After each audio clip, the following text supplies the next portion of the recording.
So there are higher values in life, that's a fact. And it is possible to move towards them. It is possible to grow as individuals, and it is possible to develop our mind so that we move towards these higher values and are able to kind of embody them more and more in our lives. What you might find when you come to a Buddhist centre is that, well, first of all, it would be worth saying that everything that we do here at the London Buddhist Centre is orientated towards moving towards these higher values. So whether it's meditation, study, friendship, even the tea breaks, community living, working together, the whole thing, the whole movement that we're trying to create at the centre is a movement of human beings towards something higher in their lives. So one of the ways that we do that at the centre here is to have Buddhist rituals, or pujas they're called. So you may well have been to one and know what I'm talking about. But you'll find that there's an important place for ritual and worship in Buddhism. And the Buddha, and when you're in a shrine room, that principle of the Buddha, or enlightenment, is represented by the image on the shrine. The Buddha is the embodiment of those higher values that are achievable by us.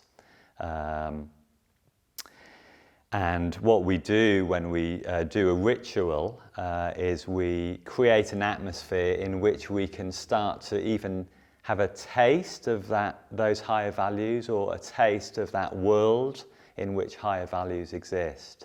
It's also an opportunity for us to, as it were, galvanize our emotions and our motivation to be able to move beyond our day-to-day kind of limited state of mind. And a puja, or worship, is also a very poetic, atmospheric, even theatrical way of creating a world which these higher values can be tasted more vividly. So one of the rituals we do is it's called a sevenfold puja. So it's like we come along and suddenly we have a glimpse of the highest peak of a beautiful distant mountain, the kind of snow-capped peaks of a beautiful mountain glistening in the snow.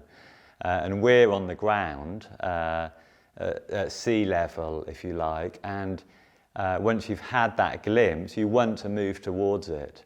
And so in the first part of the ritual, what we do is start turning our mind towards that peak, as it were, start even worshipping it. What we do in the ritual is start by offering the Buddha, offering this vision, anything that we can offer. We want to try and make ourselves ready so that we can actually move towards what we're normally stuck within, the kind of cynicisms, day-to-day habits of our daily life that keep us quite well in order in a particular way, and keep our horizons quite low and our vision of life quite limited. The Buddha represents us at our most liberated and creative, and we want to try and move towards that. And so what we do is we open our hearts, as it were, and offer up anything that we can to that vision of life, so that we're making ourselves receptive to what that means for us in our daily lives. So in these first two verses of the puja, they're called worship and salutation.